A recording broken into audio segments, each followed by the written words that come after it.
इस समय की बड़ी खबर अपडेट सामने आ रही है। चंद्रबाबू नायडू ने खुलकर कर दिया एनडीए को समर्थन देने का ऐलान। बन गई बीजेपी की सरकार, बीजेपी में छाई भयंकर जश्न की आंधी। जी हाँ दोस्तों, बड़ी खबर अपडेट आपको बताना चाहिए। चंद्रबाबू नायडू ने ऐलान कर दिया है कि वह एनडीए में ही रहने वाले हैं, जिसके बाद विपक्षी दलों के सारे अरमानों पर पानी फिर चुका है। बीजेपी साल 2014 के बाद पहली बार बहुमत के जादुई आंकड़े 272 से पीछे रह गई हैं। ऐसे में इस बार विपक्षी गठबंधन इंडिया की निगाहें बीजेपी के नेतृत्व वाले राष्ट्रीय जनतांत्रिक गठबंधन में शामिल तेलुगु देशम पार्टी के चीफ एन चंद्रबाबू नायडू पर टिकी हुई हैं। इस बीच दिल्ली में सरकार गठन पर चर्चा को लेकर बुधवार को होने वाली एनडीए की बैठक को लेकर एन चंद्रबाबू नायडू ने अपना रुख साफ कर दिया है। चंद्रबाबू नायडू ने आंध्र प्रदेश के विजयवाड़ा में प्रेस कॉन्फ्रेंस करते हुए कहा कि आप चिंता मत करिए, आप न्यूज चाहते हैं। मैंने देश में कई राजनीतिक बदलाव होते हुए देखे हैं, लेकिन मैं एनडीए में ही रहूंगा।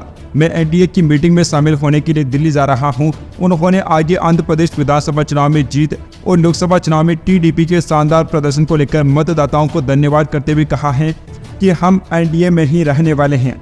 दोस्तों, उनके ऐलान के बाद विपक्षी पार्टियों को बड़ा झटका लग चुका है। उनके सारे अरमान अब खत्म हो चुके हैं, क्योंकि दोस्तों विपक्षी पार्टियों को सरकार बनाने के लिए अब 38 सीटें चाहिए। 38 दोस्तों बहुत बड़ा नंबर है। भारतीय जनता पार्टी बहुमत से काफ़ी ऊपर है। एनडीए गठबंधन 22 सीटें बहुमत से ज़्यादा हैं।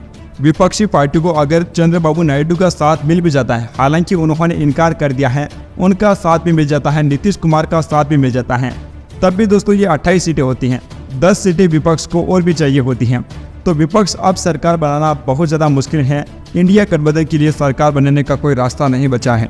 चंद्रबाबू नायडू ने साफ तौर पर मना कर दिया है। इसके बाद तो विपक्ष सरकार बनाने के बारे में सोच भी नहीं सकता है। आपको बताना चाहेंगे दोस्तों कि आंध्र प्रदेश की 175 सीटों वाली विधानसभा में टीडीपी को 135 सीटें मिली हैं। पवन कल्याण की जनसेना को 21 और बीजेपी को 8 सीटें मिली हैं। इसके अलावा टीडीपी ने लोकसभा चुनाव में भी अच्छी खासी सीटें जीती हैं। टीडीपी ने 16 सीटें जीत ली हैं। वहीं बीजेपी के खाते में लोकसभा चुनाव में 240 सीटें गई हैं। ऐसे में सरकार बनाने के लिए टीडीपी का समर्थन बहुत जरूरी है। चंद्रबाबू नायडू के रुख साफ करने से बीजेपी को केंद्र में सरकार बनाने के लिए आसानी होगी, जिसके बाद पीएम मोदी ने अपने पद से इस्तीफा दे दिया है और वहां नई सरकार के गठन के बाद एक बार फिर से लगातार तीसरी बार देश के प्रधानमंत्री बनने वाले हैं। Subscribe now and press the bell icon. Never miss an update.